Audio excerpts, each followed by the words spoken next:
예배는 개념이다. 네이버 검색창에서 검색하세요.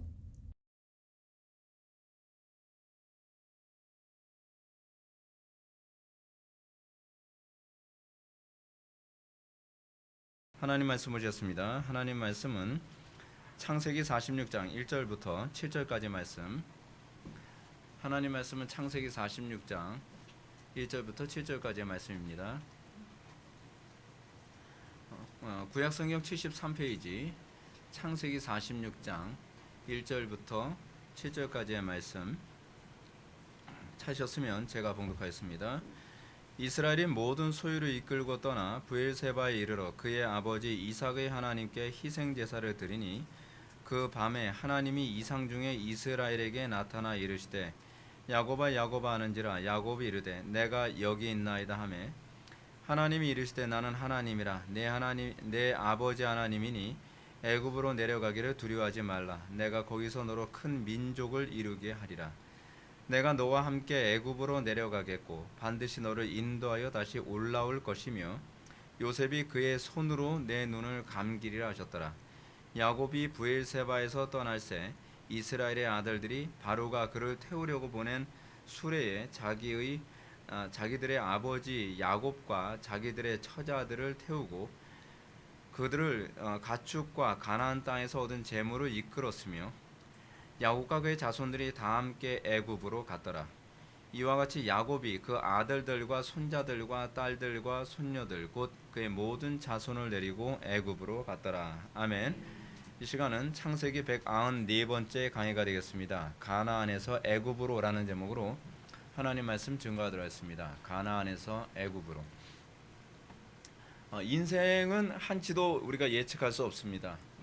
예측할 수 없기 때문에 우리는 하나님을 두려워하게 되고요. 또 하나님을 더 의지할 수밖에 없습니다. 우리가 하나님의 뜻을 안다는 것이 정말 어렵습니다. 하나님의 뜻은 알다가도 모를 것 같고요. 하나님의 뜻이라고 나는 생각하고 살았는데 사실은 하나님의 뜻하고 굉장히 거리가 멀게 살아가는 경우가 얼마나 많은지 모릅니다. 마태복음 7장에 제가 자주 인용하는 것처럼 내가 주의 이름으로 귀신도 쫓고 능력당하고 병도 고쳤나이다 라고 고백하는 사람들은 자기 자신이 나름대로 일평생 하나님의 영광을 위해 살았고 그리고 주님의 일을 한다고 살지만 정작 하나님 앞에 심판대 앞에 섰을 때 내가 너를 모른다 하리라 라는 선언을 듣게 된다고 합니다. 어쩌면 우리가 이 땅에서 하나님의 일을 열심히 하면서 정작 하나님의 심판대 앞에 섰을 때 내가 너를 모른다 라는 선언을 들을 사람들이 또 있지 않을까라고 하는 그런 두려움을 갖게 됩니다. 우리가 삶의 매 순간순간마다 우리가 정말 조심해야 될 것이 무엇이냐 하면 내가 하나님의 영광을 위하여 산다는 것, 내가 주님의 일을 한다고 사는 것들이 과연 진짜 주님의 영광을 위해서 사는 것인지 그렇지 않으면 자기 자신에게 속아서 하나님과 관계없이 우리가 인생을 또 신앙생활을 이렇게 살다가 하나님의 심판대 앞에 서게 될 수도 있다는 것을 기억해야만 합니다. 만물보다 심히 부패하고 거짓된 것이 인간의 마음이라고 합니다. 우리는 우리 마음에 너무 잘 속습니다.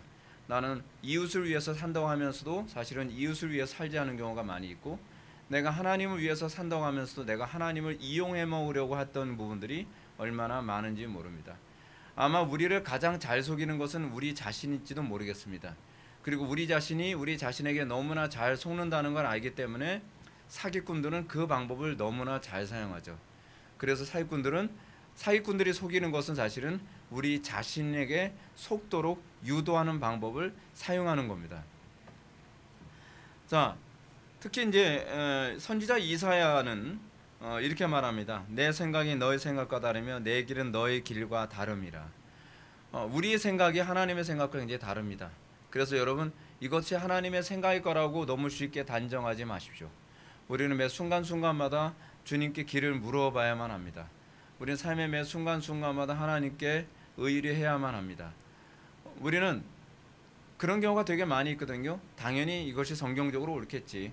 당연히 이거 하나님께서 원하시는 것이겠지 라고 생각을 했는데 기도해 보면 하나님의 뜻하고 내 생각은 너무 다르구나 라고 하는 걸 발견해야 될 때가 상당히 많이 있습니다. 그래서 우리 기도해야만 합니다.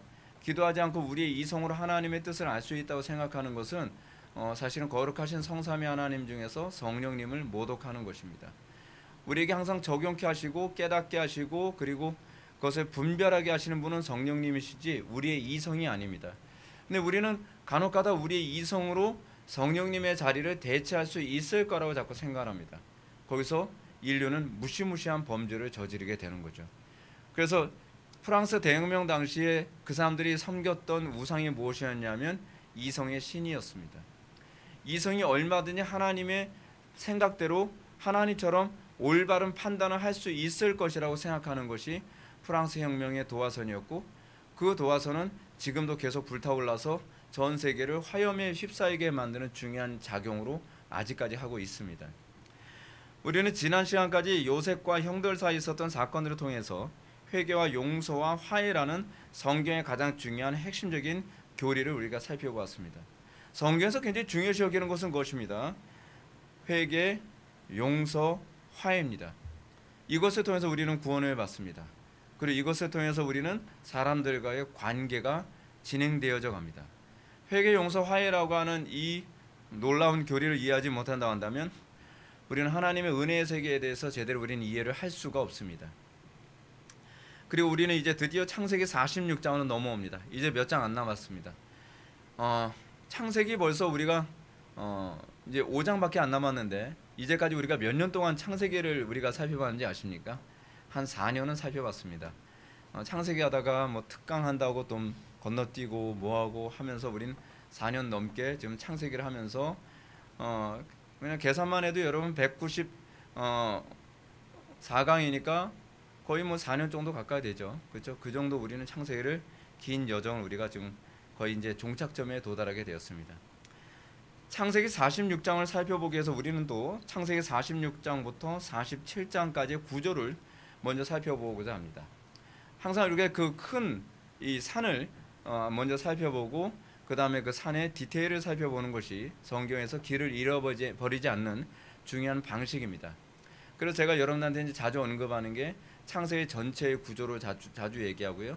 성경 전체의 흐름에 대해서 얘기할 때도 많이 있고요. 또 구약의 흐름에 대해서 얘기할 때도 많이 있고 오경의 흐름에 관해서 얘기하면서 본문에 접근할 때가 상당히 많이 있습니다. 그렇지 않으면 본문에서 뭘 얘기하는지를 자꾸 길을 잊어버리고 본문에서 내가 원하는 얘기를 자꾸 끄집어내려고 하는 유혹에 쉽게 빠져들게 됩니다. 자, 창세기 46장은 47장과 함께 야곱과 그의 모든 아들들의 세 번째이자 마지막으로 애굽을 여행하는 것들을 다루고 있습니다. 처음 두 여행은 야곱의 아들들이 단지 곡식을 사기 위해서 애굽을 방문했던 사건들이 두 번 방문한 사건이었고요. 그러나 마지막 애굽 방문은 가족이 이제 46장과 47장에 나오는 얘기죠. 완전히 장기 이주하기 위한 방문을 다루는 것이 46장과 47장에 관한 얘기입니다. 근데 46장과 47장은 사실은 창세기 15장에 나오는 아브라함과 하나님이 맺으셨던 그 언약의 성취가 어떻게 일어나는지를 다루고 있는 것이 46장과 47장에서 다루고자 하는 부분입니다. 이는 복의 근원으로 선택받은 아브라함의 자손들이 장차 가나안 땅에서 복의 근원으로 살아가기에 어떻게 그 혈통의 순교를 유지받게 하셨는가에 관한 얘기를 지금 다루고 있는 겁니다. 굉장히 중요합니다. 왜냐하면 이 부분은 무엇을 다루고 있냐면 창세기 6장에서 나오는 하나님의 아들들과 사람의 딸들의 섞임을 통해서 사실은 하나님의 백성들의 그 신앙의 순수성을 혈통을 잃어버리게 되고 그래서 노아의 홍수 사건을 통해서 전 인류가 진멸케 되어지는 사건과 굉장히 긴밀한 상관관계를 맺고 있습니다. 그래서 하나님의 백성들이 세상과 구별되지 않으면 점점 세상과 뒤섞여 살면서 변질되어져 갑니다. 세상화되어집니다. 근데 여러분 이게 사실은 어떤 면에서는 구약과 신약의 아주 중요한 차이기도 합니다.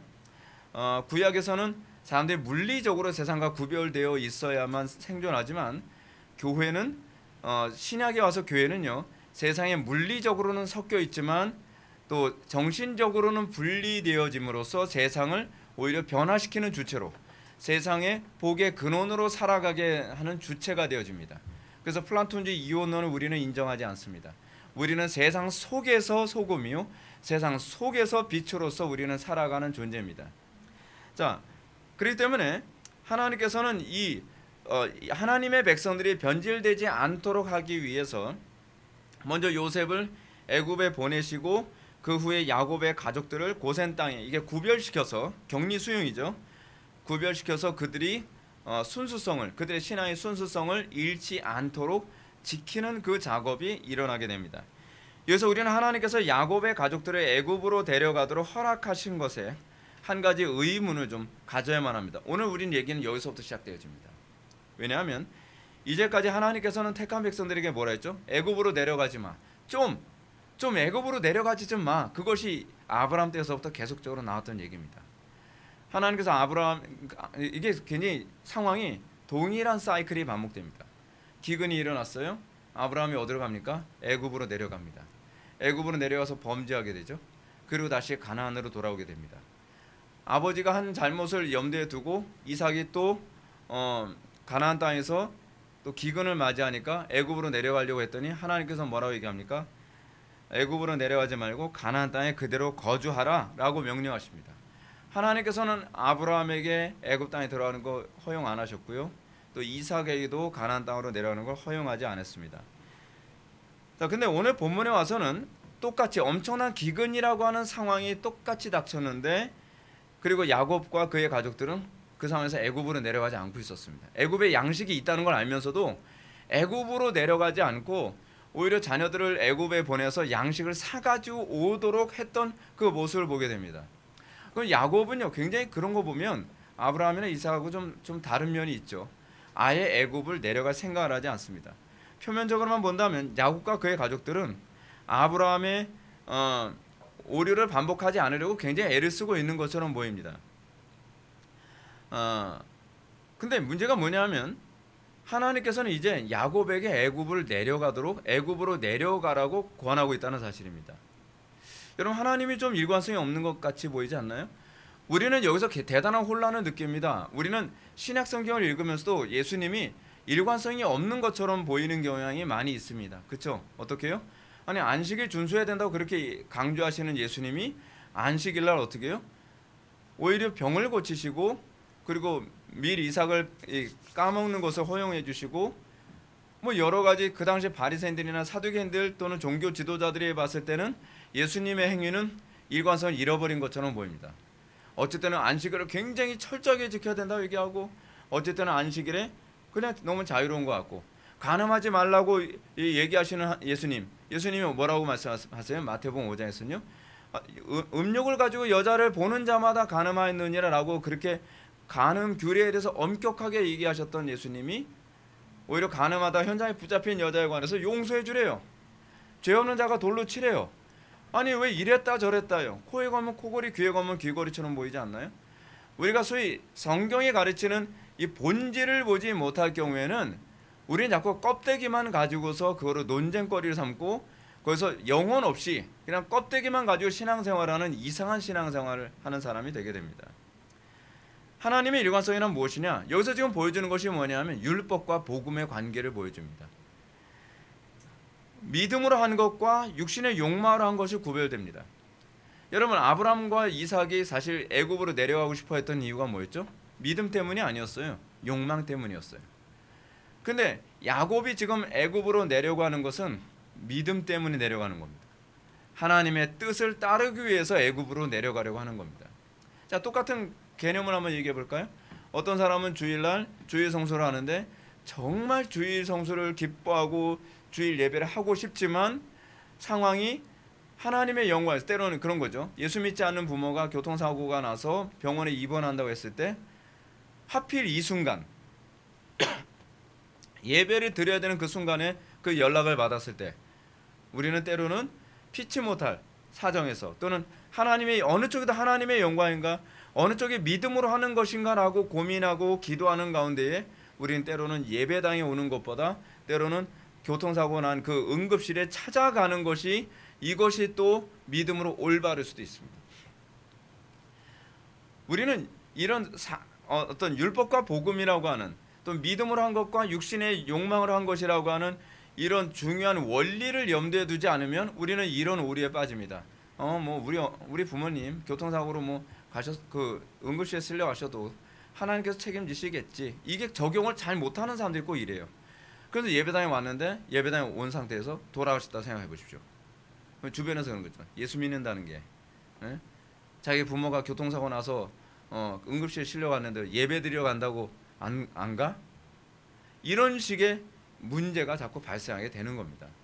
근데 여러분 이런 부분이 구약과 신약에서 굉장히 다양하고요. 우리의 인생에서 이런 어떤 다양한 딜레마들이 수도 없이 오게 됩니다. 오늘 본문이 바로 그런 사실을 또 보여줍니다. 1절 말씀 보면 이스라엘의 모든 소유를 이끌고 떠나 브엘세바에 이르러 그의 아버지 이삭의 하나님께 희생 제사를 드리니 우리가 이제까지 머릿속에 기억하는 야곱은 어떤 사람이었습니까? 수단과 방법을 가리지 않고 하나님께서 아브라함과 이삭에게 준 기업을 쟁취하려고 하는 것. 그것이 야곱이 일평생 추구하던 거예요. 자기는 일평생 그 기업의 주인공이 되는 거예요. 그 기업이 뭡니까? 가나안 땅이죠. 가나안 땅. 가나안 땅 그래서 절대로 떠나면 안 된다고 생각한 거예요. 그래서 그 기근 가운데서도 양식이 애굽에 있다는 거 알아도 애굽으로 안 가요. 그게 야곱의 일관성이에요. 근데 야곱은 이게 믿음일 거라고 생각했다는 거예요. 이게 믿음일 거라고 생각하는 거죠. 자, 그러나 이런 일평생 힘들게 추구하며 간신히 얻게 된 가나안 땅, 이제 가나안 땅에 터를 잡고 좀 살만하니까 이 죽음을 눈앞에 둔 노년에 하나님께서 이상하게 상황을 이상하게 몰아가시는 거예요. 애굽으로 내려갈 수밖에 없는 상황이 돼버리고 말았습니다. 그는 이제 젊을 때처럼 어떻게 하든지 이 땅을 잃지 않기 위해서 몸부림치면서 수단과 방법을 가리지 않고 그걸 지켜낼 힘도 이제는 없습니다. 그는 어쩌면 애굽으로 내려가고 나면 다시는 가나안 땅으로 돌아올 기회도 없을지도 모릅니다. 얼마나 오래 산다고요. 그렇잖아요. 그러니까 칼빈이 이렇게 얘기합니다. 아마 이제는 자기가 여태껏 헛된 소망에 속아왔다라는 생각을 했을지도 모른다는 겁니다. 난 그럼 뭐 한 거지? 난 나름대로 하나님 섬긴다고, 난 나름대로 믿음대로 산다고, 난 가나안 땅 목숨 걸고 가나안 땅 형한테 죽을 각오까지 해가면서, 그리고 지금도 그렇게 극심한 기근 가운데서도 가나안 땅을 떠나지 않고 계속 이 자리를 고수했는데 이게 뭐지? 이제 왜 상황이 이렇게 돌아가지? 여러분, 우리는 이럴 때 우리는 어떤 생각이 듭니까? 나 이제 그 신앙생활 잘못했나? 내가 이제 그 옳다고 생각했고 내가 나름대로 신앙생활 바르게 했다고 지키고 살았던 이 모든 것들은 이게 뭐지? 하나님은 참으로 약속에 충실하신 분 맞나? 아니, 하나님께서 진짜 아브라함과 이삭에게 약속했기 때문에 내가 그렇게 충실하게 믿음으로 산다고 말씀 붙들고 살았는데, 아니 지금은 왜 애굽으로 내려갈 수밖에 없는 상황으로 나를 몰고 계시는 것이지? 극심한 딜레마에 빠질 겁니다. 별로 기쁘지 않을 거예요. 사랑하는 성도 여러분, 여러분은 혹시 신앙생활하면서 이런 딜레마에 빠져본 적 있지 않습니까? 나름대로 하나님의 뜻이라고 확신하면서 계속 직진하면서 일평생 살았어요. 하나님 뜻이라고 생각하면서 나름대로 종교적인 어떤 신념을 고수해가면서 열심히 살았단 말이에요. 하나님께서 기뻐하실 거야. 하나님께서 기뻐하실 거야. 자기의 모든 걸 다 희생해가면서, 때로는 명예도 희생해가면서, 때로는 자기가 정말 좋아하는 어떤 배우자감을 포기해가면서 그래도 예수 믿는 사람하고 결혼해야 되니까, 또는 내가 외국 유학을 가거나 또는 돈을 더 많이 벌 수 있는 그런 기회까지도 포기해가면서 그래도 믿음으로 살아야지 하면서 선택을 했더니 결국 왔더니 그 믿음이 아니었을 거라고 생각해 보세요. 이게 뭐지? 그렇게 되는 거예요. 난 하나님의 영광, 여러분 예를 들어서 이렇잖아요. 나는 열심히 신앙생활하기 위해서 정말 난 믿음만을 바라보며 살겠다라고 교회 다니는 남자하고 결혼했어요. 근데 결혼하고 나니까 나름대로 믿음이 좋다고 생각한 남자하고 결혼했더니 결혼하면서 얼마 후에 나 이제 교회 안 다녀. 그럼 우리 어떻게 되는 거죠? 이게 뭐지? 아니, 나는 이 사람보다 더 좋은 남자가 있는 거 난 다 뿌리치고 그래도 신앙이 있다고, 예수 믿는다고 해서 내가 이 남자를 선택했고 또 몇 대째 예수 믿는다고 해서 이 남자를 선택했는데 정작 결혼해서 봤더니 아니 이제 안 믿는다고? 그럼 나는 아예 그 남자를 만나는 게 더 좋지, 이 남자보다는. 여러분 그렇게 되지 않나요? 그럼 내가 하나님의 말씀 붙들고 살았다는 건 뭐야? 여러분, 우리 인생은요 그렇게 계산처럼 탁탁 떨어지지가 않습니다. 성경대로 살면 우리가 생각하는 대로 하나님께서 복 주시고 뭔가 잘 될 거라고 착착착 풀릴 거라고 생각하는데, 인생을 살아보면 별로 그렇지 않은 경우가 되게 많이 있어요. 오히려 더 절망적인 나락에 떨어지는 경우가 많이 있죠. 제가 예전에 여러분한테 이제 간증했던 얘기였는데, 저는 부흥만 바라보면서 이제 사역을 했었어요. 부흥 주십시오.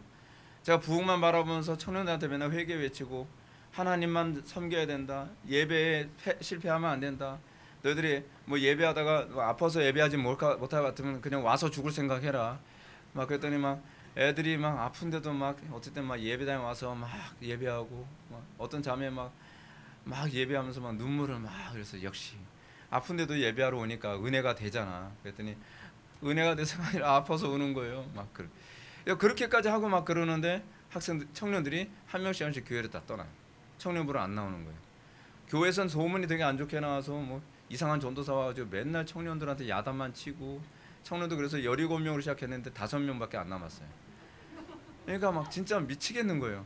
여러분, 이게 얼마나 힘든지 아세요? 지금 웃으면서 얘기하지만 교육자실에 딱 들어가면 들어가는 입구에 그래프가 있어요. 그래프가 있는데, 그래프를요, 주일학교, 중고등부, 청년부를 다 한 그래프로 그 라인에서 이거를 그어요. 근데 그 당시에 주일학교가 그 모이는 인원이 300명이었거든요. 그럼 한 눈금의 단위가 몇 개, 어느 정도겠어요?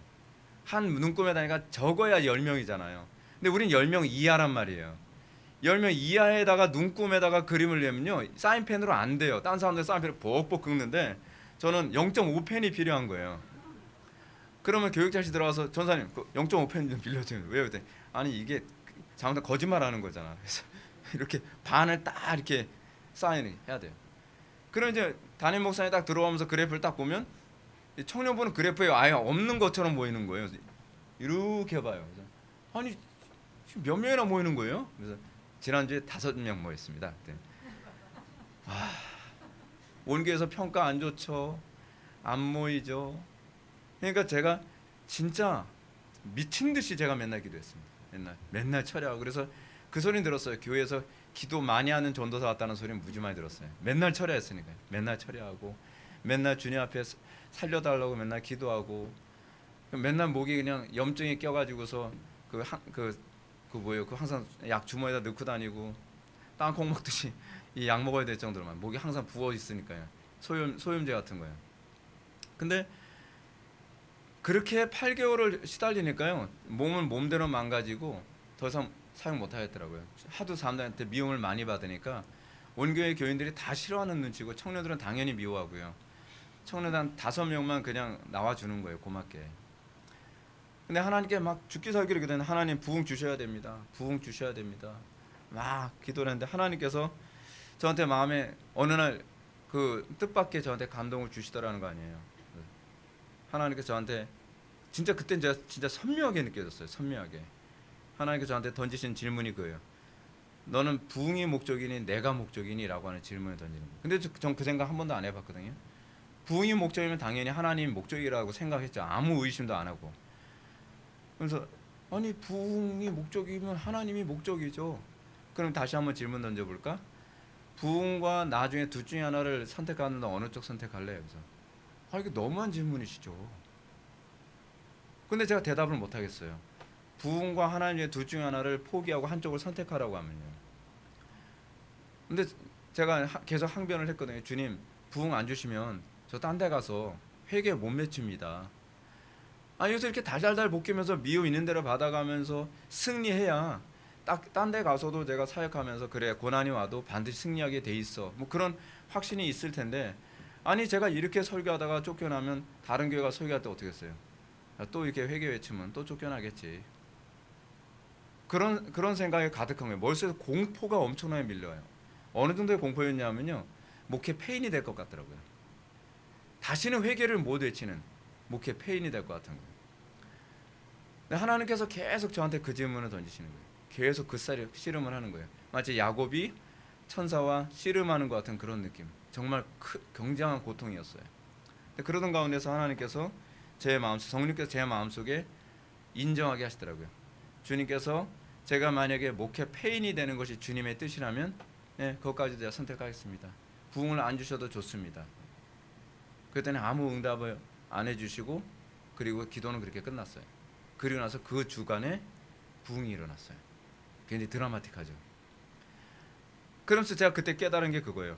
아, 부흥을 추구하는 것과 하나님을 추구하는 것은 또 별개의 문제일 수 있구나라는 걸 깨달았어요.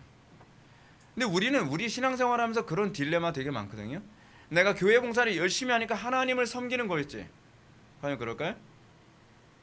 그건 별개의 문제일 수 있어요. 내가 하나님께 헌금을 많이 하니까 난 신앙이겠지. 내가 하나님의 영광 위해서 내가 많은 희생을 하고 헌신하고, 그리고 내가 도덕적으로 살고, 내가 굉장히 열심히 설교를 하고, 그것이 하나님을 위한 것일지 아닐지는 모르죠. 그게 자기의 영광일 수 있어요. 매튜 미디의 유사 그리스도인 보게 되면요, 유사 그리스도인들 중에서 설교를 잘할 수도 있다는 거예요. 근데 그것이 하나님의 영광을 위해서 하는 것처럼 자기도 그렇게 생각을 하는데, 실제로 상당수의 많은 설교자들이 하나님의 심판대 앞에 섰을 때 나는 너를 모른다라고 할 사람들이 많을 거라는 거예요. 우리는 이런 문제에 관해서 진지하게 질문을 던져봐야 돼요. 나의 믿음은 정말 하나님께 있는 건가? 그렇지 않으면 그 주변 것을 가지고 내가 하나님을 섬기고 있다고 착각하는 것일까? 여러분, 우리가 이런 질문에 대해서 질문을 해야 되는데요. 저는 이 문제가 이제 예배당 이전과 관련해서도 제가 좀 약간 그런 거예요. 저는 예배당 이전에 관해서 굉장히 드라마틱한 걸 좀 생각을 했어요. 왜냐하면 하나님께서 그렇게 역사를 많이 해주셨기 때문에. 하나님, 저는 예배당 이전의 목표는 하나님의 영광이 선명하게 드러나는 겁니다. 홍해 바다가 갈라지는 그 모습을 보면서, 자 봐라, 하나님이 정말 살아계시지 않느냐. 그리고 마치 미디안 군사 수만 명을 300명의 기드온의 군대가 때려 눕힘으로써, 자 봐라, 하나님 살아계시지 않느냐. 히스기야가 아수르 군대와 싸우면서 히스기야 군대는 전쟁 하나도 칼 한 번 휘두르지도 않았는데 자고 일어났더니 아수르의 군사들이 다 진멸당한 거 보면서, 자 봐라, 하나님 지금도 살아계시지 않느냐. 하나님의 현존하심이 드러나기 원합니다 라고 계속 기도했거든요. 근데 하나님께서는 제가 생각하는 것처럼 드라마틱하게 역사를 안 하세요. 여러분, 지금 야곱도 굉장히 드라마틱한 거 어떤 보면 좀 기대하고 있는 거 아니에요? 근데 드라마틱한 건 고사하고 오히려 애굽으로 내려가래요. 여러분, 하나님의 생각이 우리 생각과 어느 정도로 다른지 아시겠죠? 저는 굉장히 고민이 돼요. 어떻게 영광을 받으시려고 하시는 걸까?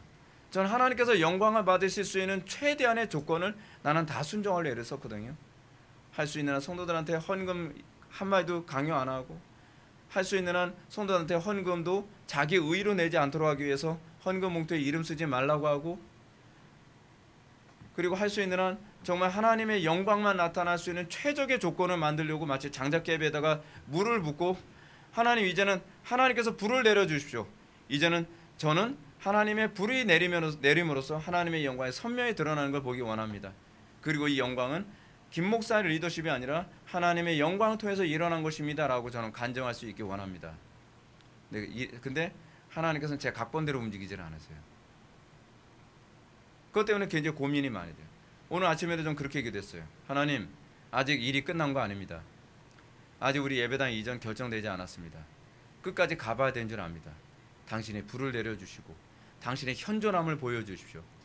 사람은 할 수 없고 하나님만 할 수 있는 그 놀라운 역사를 보여주십시오. 아니, 제가 40억짜리 떠올리는 건 아니에요.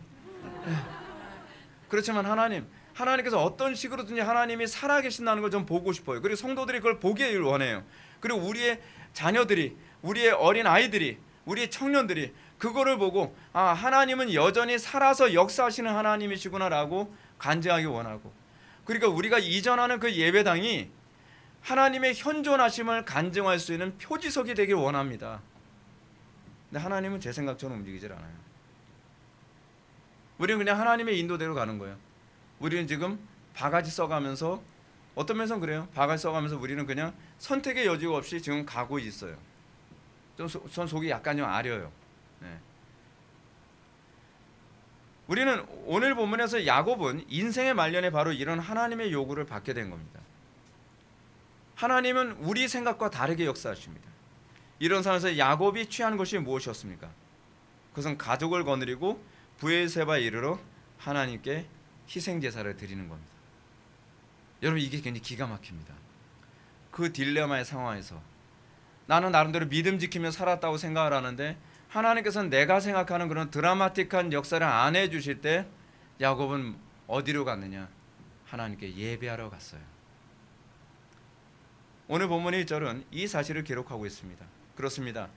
우리가 이렇게 신앙의 딜레마에 빠졌을 때 우리는 야곱과 같은 태도를 견지해야만 합니다.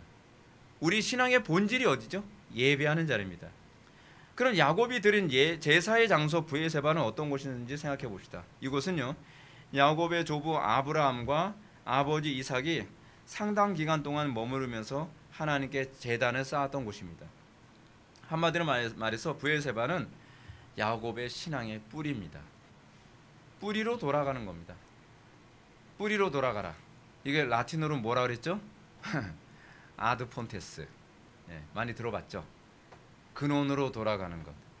우리가 딜레마에 빠졌을 때, 우리가 신앙의 딜레마에 빠졌을 때, 그리고 우리가 길을 잃어버린 것 같다고 생각됐을 때, 내가 뭔가 지금 잘못 길을 들어선 건 아닌가 했을 때 우리는 항상 어디로 가야만 합니까?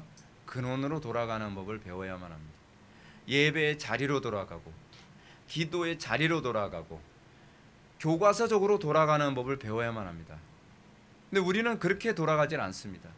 근데 야곱은 근원으로 돌아갑니다. 자기의 할아버지가 예배했던 브엘세바, 그리고 자기 아버지가 예배했던 브엘세바, 거기로 돌아갑니다. 야곱은 지금 자신이 처참한 심정을 가지고 할아버지와 아버지가 하나님을 예배했던 곳을 찾아 예배하러 갑니다. 마치 야곱은 그런 생각을 했겠죠. 할아버지가 지키려고 했던 그 기업 가나안 땅, 아버지가 지키려고 했던 그 기업 가나안 땅, 내 대해서 무너집니다. 그런 마음이 오죽했겠어요. 그죠? 저 포기하고 저는 이 미련한, 그리고 이 바보 같고 이 저주스러운 야곱이라고 하는 나는 이제 부모님이 기업으로 물려줬다고 하는 그 땅을 포기하고 그냥 애굽으로 갑니다. 죄송합니다. 그런 마음 아닐까요? 사랑하는 성도 여러분, 우리는 믿음의 본을 보이고 자란 자녀들의 모습을 발견해야 됩니다. 여러분, 자녀들이 지금 당장 믿음이 없다고 해서 우리가 걱정할 필요는 없습니다. 우리가 정말 걱정해야 되는 것이 뭐냐면 자녀들이 위기 때에 우리 부모들의 신앙에 어떤 태도를 교훈으로 삼을 것인가를 좀 생각해 봐야만 합니다. 흥미로운 게 뭐냐면 경건한 부모를 둔 자녀들은요, 교회를 떠났어도 인생에서 극도로 고난과 어려움의 상황에 처해졌을 때 부모의 경건했던 삶을 떠올립니다. 그리고 기도하는 자리로 갑니다. 그리고 하나님을 붙잡는 자리로 갑니다. 그래, 우리 부모님, 나는 지금 예수 안 믿고 난 교회를 떠났지만 우리 부모님은 고난의 때에, 어려울 때에 하나님께 부르짖고 기도했지. 예배하는 자리로 갔었지. 그래, 지금 나도 선택의 여지가 없어. 내 수단과 방법 다 해봤지만 이제 안 되는데, 그래, 우리 부모님이 섬겼던 하나님 한번 믿어보자. 그러면서 다시 하나님께 돌아오고 새로운 인생을 살게 되는 자녀들이 굉장히 많습니다. 근데 문제는 뭐냐 하면 교회를 떠나지 않고 여전히 교회는 다니고 있는데 부모가 허구한 날, 어려운 일이 있고 위기 있을 때마다 기도보다는 인위적인 수단과 방법으로 타협하고, 야, 이럴 때는 거짓말해도 되는 거야. 이럴 때는 주의성 한번 안 해도 돼. 이럴 땐 그냥 건너뛰는 거야. 하나님 다 이해하셔. 그런 아이들은요, 교회를 떠나지 않는다 할지라도 위기 때마다 그 부모가 보여줬던 그 타협의 모습을 그대로 따라가면서 배나더 지옥 자식이 될 수도 있다는 것을 기억해야만 합니다. 야곱은 자기 부모에게서 신앙의 태도를 배웠습니다. 아브라함에게서, 야곱에게서 봤던 그 신앙의 태도로 그는 이 위기 때에 제단으로 돌아갑니다. 제사하는 자리로 돌아갑니다. 예배하는 자리로 돌아갑니다. 한국교회가 지금 위기 가운데 있습니다. 어디로 돌아가야만 합니까? 프로그램으로 돌아가야만 합니까? 아닙니다. 우리의 신앙의 선배들이 보여준 것처럼 우리는 예배하는 자리로 돌아가야만 합니다. 바르게 예배하는 자리, 하나님께 정말 충성된 자리로 다시 돌아가야만 합니다. 그러면 살 길이 열립니다. 이렇게 자신이 평생 추구했던 것을 다 포기하는 절망적인 상황에서 하나님은 제사를 드리는 야곱에게 어떤 일을 하셨는지 2절과 3절의 말씀 보시겠습니다. 굉장히 흥미롭습니다. 그 밤에 하나님이 이상 중에 이스라엘에게 나타나 이르시되 야곱아 야곱아 하는지라 야곱이 이르되 내가 여기 있나이다 하매 하나님이 이르시되 나는 하나님이라 내 아버지 하나님이니 애굽으로 내려가기를 두려워하지 말라. 내가 거기서 너로 큰 민족을 이루게 하리라. 자기는 절망적이라고 생각을 해서 애굽으로 내려가는 도중에 브엘세바에서 하나님께 제사를 드렸습니다. 그랬더니 하나님께서 그 제사를 드리고 난 야곱에게 나타나서 뭐라고 얘기합니까? 걱정하지 마. 걱정하지 마. 네가 하나님의 기업으로부터 떨어져 나가는 게 아니야. 네가 여기 있다가 다시 내가 때가 되면 가나안 땅으로 너를 보낼 거야. 거기서 비로소 다시 소망을 얻게 되는 거죠. 우리가 모든 걸 잃었다고 생각하고 이제 절망적이라고 생각하는 그 순간에 우리는 다시 이것이 내가 망해가는 길이 아니고 이것이 내가 잘못 가고 있는 길이 아니라 이것이 또한 하나님과 동행하고 있는 길이었구나 라고 하는 것을 여기서 발견하게 됩니다. 그래서 야곱에게 나는 하나님이라 내 아버지 하나님의 하나님이니 애굽으로 내려가기를 두려워하지 마라. 내가 거기서 너로 큰 민족을 이루게 하리라 라고 말씀하시는 것입니다. 인생 말년에 극도의 비참한 마음으로 애굽으로 내려가는 야곱에게 하나님은 두려워하지 말라고 얘기합니다. 하나님께서는 당신의 호칭을 뭐라고 얘기하냐면 엘 또는 엘로힘이라고 말씀하십니다. 뭐죠? 전능하신 하나님. 다시 그쪽에서 다시 가나안으로 데려오실 수 있는 하나님. 그죠? 그리고 하나님 아버지께서 하나님으로 구원을 주셨던 것처럼 하나님이 이제 야곱에게도 자기 부모에게 주셨던 그 구원을 또 역사하실 거라고 하는 확신을 주시는 거예요. 우리가 신앙생활에서 매 순간순간마다 확신이 필요한 이유는 여기 있습니다. 우리가 어느 길을 가고 무엇인가를 선택할 때 우리는 확신이 필요합니다. 하나님께서 주시는 성령께서 우리에게 인치시는 그 확신이 필요합니다. 확신을 가지고 움직이는 태도를 견지해야만 합니다. 우리 삶의 매 순간순간마다 거기서 새 힘을 얻게 될 것입니다. 그러므로 하나님께서 야곱에게 하신 말씀은 애굽으로 내려가기를 두려워하지 말라는 것입니다. 이 말씀 속에 야곱이 지금 애굽으로 이주하고 있는 것을 두려워하고 있다는 것을 지금 내포하고 있습니다. 그렇습니다. 야곱은 사랑하는 아들 요셉이는 애굽으로 내려갔지만 그리고 풍요가 보장된 곳으로 그리고 안락함이 보장된 곳으로 가고 있는데 야곱은 두려워하고 있었던 겁니다. 여러분 어떤가요? 풍요가 보장되어 있는데 그리고 자기가 그토록 꿈에 그리고 다시 살아생전에 볼 수 없을까라고 생각했던 그 아들을 보러 가는데 두려워하고 있어요. 굉장히 좀 이율배반적인 그런 상황 아닌가요? 왜 두려워했을까요? 그 이유는 제가 앞에서 언급한 것처럼 할아버지 아브라함이 애굽으로 내려갔다가 큰 위협에 처했기 때문에 애굽으로 내려가기만 하면 하나님께 두드려 맞았던 거예요. 애굽으로 내려가면 혼나는데 애굽으로 내려가야 되면 박살나는데 그러니까 그게 그 두려움이 앞서고 있었던 겁니다. 근데 이상하게도 하나님께서는 야곱에게 애굽으로 내려가는 거 두려워하지 마 뿐만 아니라 하나님께서는 야곱에게 내가 거기서 너로 큰 민족을 이루게 하리라 라고 약속하고 있습니다. 어째서 하나님은 아브라함하고 이삭에게는 내려가면 안 된다 그러고 내려가면 두드러 패셨는데 왜 오히려 야곱에게는 내려가라 그리고 두려워하지 마라 오히려 네가 내려가면 복을 얻게 될 것이고 기근의 때에 네가 보호를 얻게 될 것이다 이런 식으로 인도하고 있는 겁니다. 여러분 왜 그럴까요? 여기서 중요한 부분은 시기 때문입니다. 우리가 소위 전도서의 말을 한번 봅시다. 범사의 기한이 있고 천하만사가 다 때가 있나니 날 때가 있고 죽을 때가 있으며 심을 때가 있고 심은 것을 뽑을 때가 있으며 돌을 던져버릴 때가 있고 돌을 거둘 때가 있으며 안을 때가 있고 앉는 일을 멀리할 때가 있으며 찾을 때가 있고 잃을 때가 있으며 지킬 때가 있고 버릴 때가 있으며 하나님의 때에 맞춰서 움직이는 것이 믿음입니다.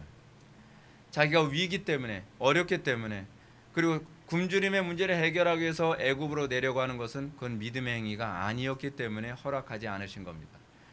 그런 하나님의 선하신 작정의 때가 됐습니다. 지금은 애굽으로 내려갈 때입니다. 그것은 불신앙 때문이 아닙니다. 하나님의 작정에 맞춰서 움직이는 것, 하나님과 동행하는 것, 그것이 믿음이에요. 믿음이란 내가 무엇을 했느냐가 아니라 내가 하나님과 동행했느냐에 관한 문제입니다. 근데 우리는 언제부턴가 믿음을 나의 성취, 나의 공로에 초점을 맞추는 경향이 있습니다. 구원의 확신이 있나요? 있죠. 뭐로 확신하나요? 하나님께 나와 동행하십니다. 가 아니라 제가 헌금 많이 하고요. 전 주유성소 빠진 적 없고요. 전 착하게 살고 있고요. 전 거짓말도 안 하고요. 기타 등등. 아니요. 우리에게 있어서의 구원의 확신은 내가 하나님의 선하신 작정에 맞춰서 발맞춰서 살고 있느냐에 관한 문제입니다. 우리의 신앙생활은요, 하나님보다 뒤처져서도 안 되지만 하나님보다 앞서서도 안 됩니다. 우리는 우리 신앙에서 굉장히 잘못하고 있는 것일 겁니다. 우리는 하나님께서 명령하실 때 너무 뒤처지는 경향이 있습니다. 그 때로는 우리는 하나님의 명령보다 하나님의 뜻보다 너무 앞서가는 경향이 있습니다. 이 둘도 다 신앙이 아닙니다. 신앙이란 하나님의 선하신 때와 작정에 맞춰서 살아가는 것입니다. 그렇습니다. 신앙이란 바로 이것입니다. 신앙이란 무엇인가를 성취하는 것이 아닙니다. 하나님의 선하신 때와 주권에 맞춰서 날마다 하나님과 동행하는 삶을 살아가는 것, 임마누엘의 신앙을 살아가는 것, 그게 신앙 생활입니다. 그게 믿음 생활입니다. 우리는 믿음 생활을 우리는 하나님과 동행하는 삶이라는 개념을 갖고 있지 않고 내가 무엇인가를 엄청난 일을 하는 거, 봤지? 내가 홍해 바다 가르는 거, 이게 믿음이라니까. 봤지? 내가 앉은 병자 일으킨 거, 봤지? 황금 이빨로 바뀐 거, 뭐 이빨 안 닦아도 황금 이빨 되는데 뭐 자꾸 무슨 거기서 뭔가 믿음이라는 것을 자꾸 찾으려고 하잖아요. 근데 믿음은 그게 아니거든요. 믿음은 내가 하나님과 함께하고 있느냐고 하는 문제예요. 우리 삶의 매 순간순간마다 하나님과 함께하고 있나요? 삶의 매 순간순간마다 주님께서 그 길을 가시기 때문에 나도 그 길을 가는 그런 삶을 살고 있나요? 근데 우리는 그렇지 않아요. 우리는 자꾸 뭔가 성취한 것에서 하나님이 나와 함께했다고 생각하죠. 저는 우리 교회가 지금 예배당 이전하는 문제에 있어서도 얼마나 의리의리하고 얼마나 좋은 예배당으로 가느냐가 아니라 우리가 정말 하나님과 발맞춰서 가고 있느냐에 우리는 관심을 가져야 돼요. 근데 그 감각은 기도하지 않으면 오지가 않아요. 성경 본다고 오는 게 아니에요. 우리는 성경을 봐야죠. 근데 성경을 우리에게 요구하는 것이 뭐냐면 그 발맞춰서 가는 방법을 구하고 찾고 두드림이라고 얘기하고 있어요. 우리는 구해야 됩니다. 그리고 우리는 찾아야 됩니다. 그리고 우리는 두드려야만 합니다. 우리는 그 과정에서 한 발자국씩 한 발자국씩 주님과 동행하는 법을 배우게 되는 것입니다.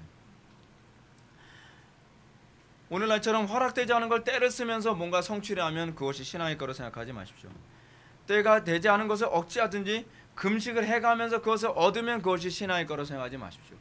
하나님께서는 매출하기를 원치 않으시는데 매출하기를 먹었다고 그것을 신앙이라고 생각하지 마십시오. 광야에서 매출하기를 먹은 사람들은 다 죽었습니다. 그들은 기도의 응답이라고 생각을 했죠. 근데 그건요, 하나님의 때와 하나님의 선하신 작정과 부합하지 않습니다. 그것은 신앙이 아닙니다. 광야에서 수많은 사람들이 매출하기를 고기로 배를 채웠다고 해서 신앙이 아니라 하나님의 뜻에 맞췄을 때만 신앙입니다. 때로는 나에게 허락되지 않았으면 포기할 줄도 알아야 하고 하나님께서 추구하길 바라는 것이 무슨 일이 있어도 그 목적을 하나님께서 원하시는 거라면 그것을 달성하기 위해 우리의 몸을 던질 줄도 알아야만 합니다.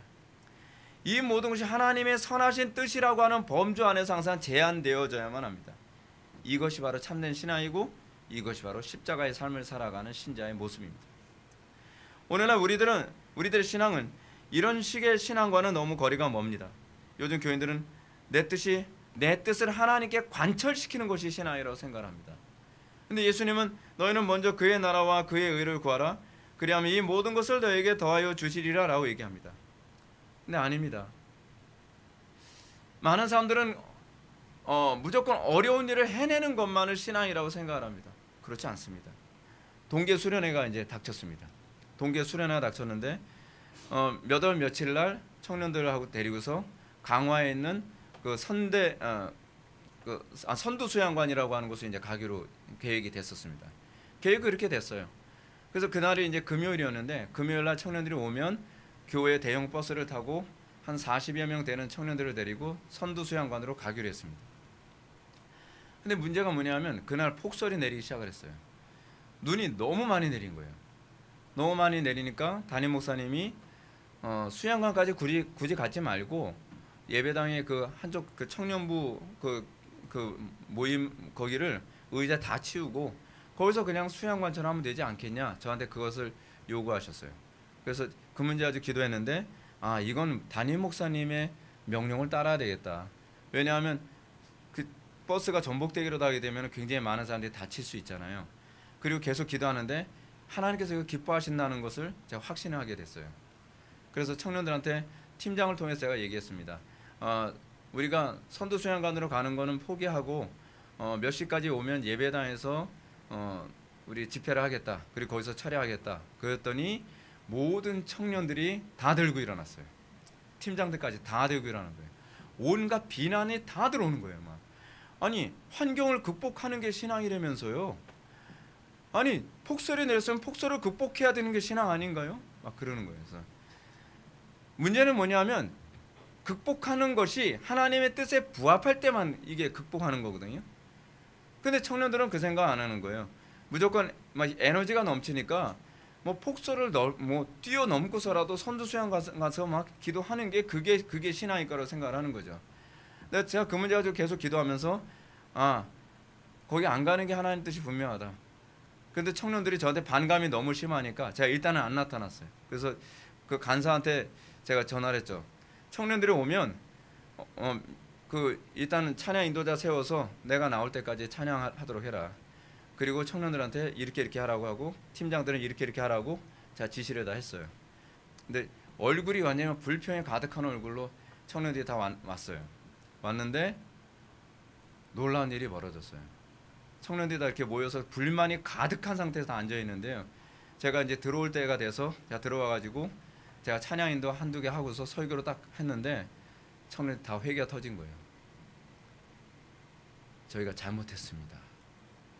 그래서 완전히 다 반전이 됐는데요. 오히려 수양관 가기로 한 숫자보다 훨씬 더 많은 청년들이 모이고 완전히 전체가 반전되어지면서 청년들이 막 거기서 엄청나게 은혜를 받았어요. 그래서 거기서 완전히 밤을 샜어요. 밤새도록 기도를 했어요. 그러면서 청년들이 새로운 데 눈을 뜨게 된 거죠. 아, 하나님의 뜻이라는 것이, 신앙이라고 하는 것이 무조건 환경을 뛰어넘는 것만 신앙이 아니라 하나님의 뜻에 맞춰서, 때로는 우리 생각과 다르게 하나님의 뜻을 맞춰서 가는 것이 하나님의 뜻이구나라고 하는 새로운 교훈을 또 얻게 되는 것이죠. 그렇습니다. 우리는 간혹가다 착각하는 게 뭐냐면 내가 계획 세운 것을 기초로 해서 하나님께서 역사해 주셔야만이 그것이 하나님의 뜻이라고 생각합니다. 아니요. 우리는 하나님의 뜻이라고 했을 때 때로는 내 모든 계획을 다 포기할 수도 있어야만 합니다. 야곱이 그 케이스 아닌가요? 야곱은 당연히 하나님의 뜻일 거라고 생각했던 것을 다 포기하고 지금 애굽으로 내려가고 있습니다. 근데 그것이 하나님의 뜻인 거예요. 거기에 하나님께서 영광을 받으신다는 거죠. 그러기 위해서는 우리의 고정관념 포기해야 되고요. 우리의 이기심을 포기해야만 합니다. 특히 오늘 보면 4절의 말씀에서 우리가 관심을 집중해야 될 부분이 있습니다. 내가 너와 함께 애굽으로 내려가겠고 반드시 너를 인도하여 다시 올라올 것이며 요셉이 그의 손으로 내 눈에 감기리 하셨더라.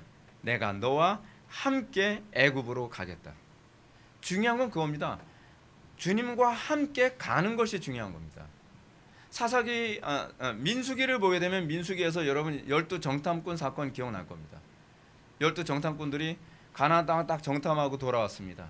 돌아왔는데 어떻게 해요? 거기에 애굽의 가나안 사람들은요, 기골이 장대해서 막 얼마나 한 14장이 나올 겁니다.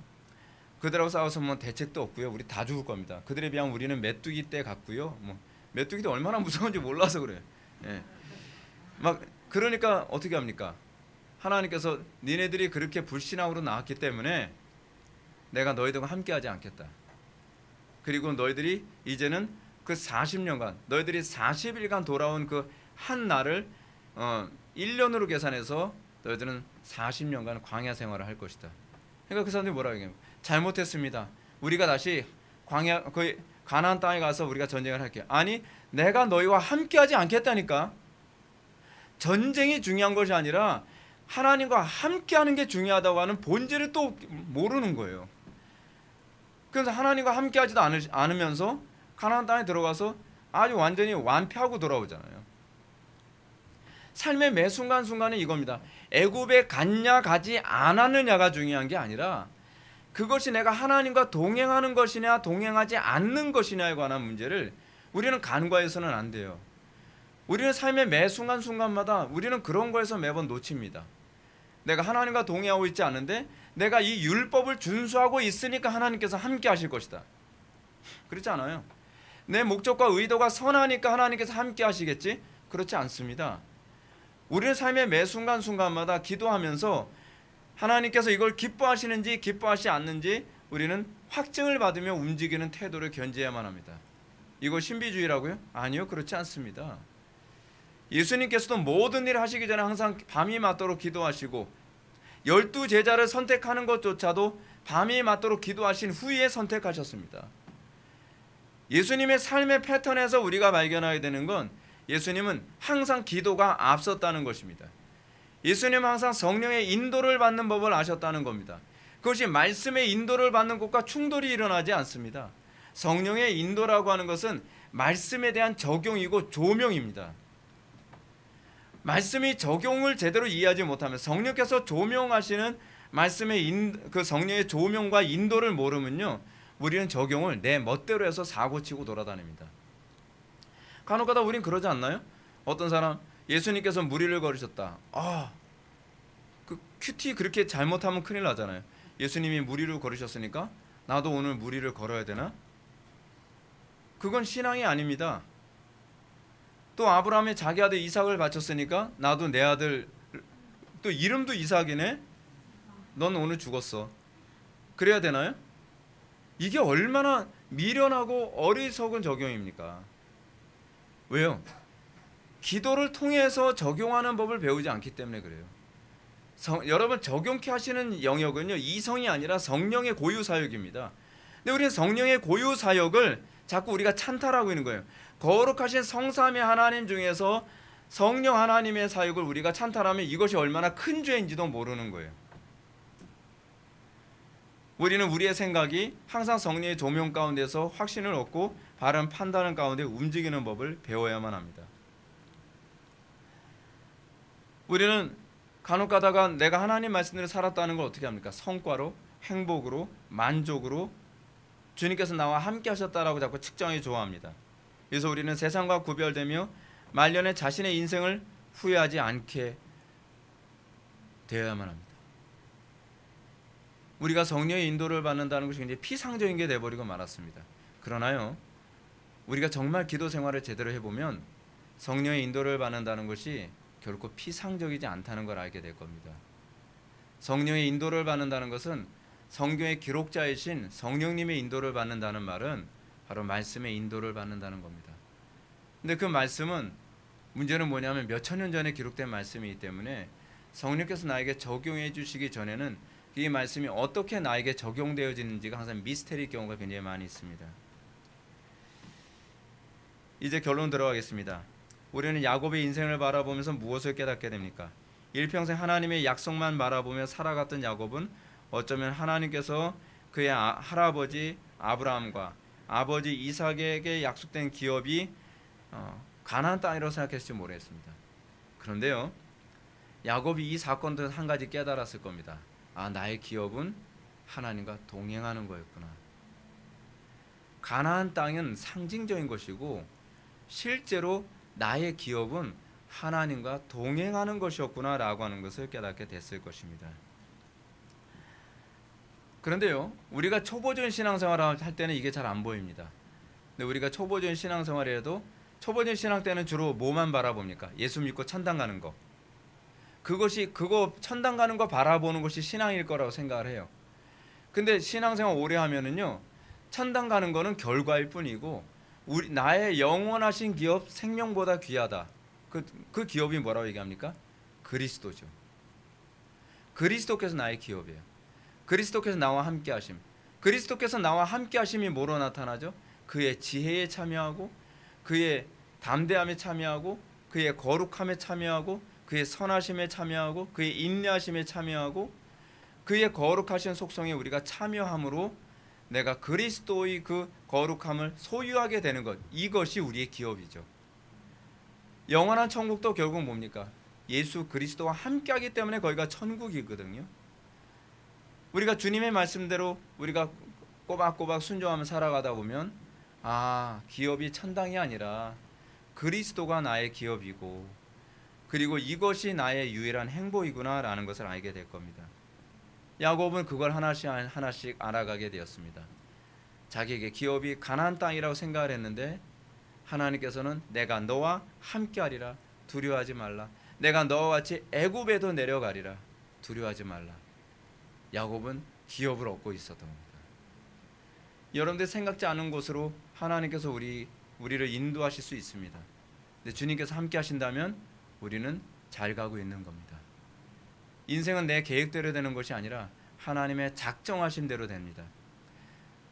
예수님은 우리에게 이렇게 기도를 가르치십니다. 너희는 먼저 그의 나라와 그의 의를 구하라. 하나님의 선하신 뜻과 하나님의 선하신 작정을 구하라고 얘기합니다. 요한계시록에서도 계속적으로 가르치는 것은 우리가 하나님의 선하신 작정에 참여하는 자야말로 14만 4천이라고 얘기합니다. 어떻습니까? 여러분들의 관심은 무엇입니까? 여러분들의 관심은 매 순간마다 하나님의 영광이고 주님과 동행하는 것입니까? 그렇다고 한다면 여러분들 인생에 뭔가 여러분들 계획대로 안 된다 할지라도 낙심하지 마십시오. 잘 가고 있는 겁니다. 하나님께서 영광 받으실 것이고 하나님께서 우리와 함께 하시는 증거를 날마다 매 순간마다 보여주실 것입니다. 그럼 여러분들이 인생의 말년에 나 인생 잘 살았구나. 내가 인생이 뒤죽박죽인 줄 알았더니 그 모든 순간순간이 하나님께서 나와 함께 하시는 순간이었구나. 우리는 우리 자녀들에게 간증하게 될 것이고 그리고 경건한 세대가 그렇게 만들어지게 될 것입니다. 기도하시겠습니다. 사랑이 많으신 하나님, 우리가 오늘 시간 야곱이 하나님의 인도를 받음으로 그가 어떻게 그리스도를 기업으로 얻게 되는지를 우리가 살펴보았습니다. 우리의 삶의 매 순간순간마다 우리가 내 뜻 버리고 주님의 뜻을 따르는 법을 배우게 하여 주시고 성령 안에서 우리가 항상 확신을 얻으며 우리가 길을 가게 하여 주옵소서. 우리에게 믿음을 더하여 주이사 어떤 행동을 하는 것은 믿음으로 생각지 않게 하여 주시고 삶의 매 순간마다 주님과 동행하는 것이 믿음임을 깨달아 알게 하여 주옵소서. 예수님의 거룩하신 이름으로 기도 올렵나이다. 아멘.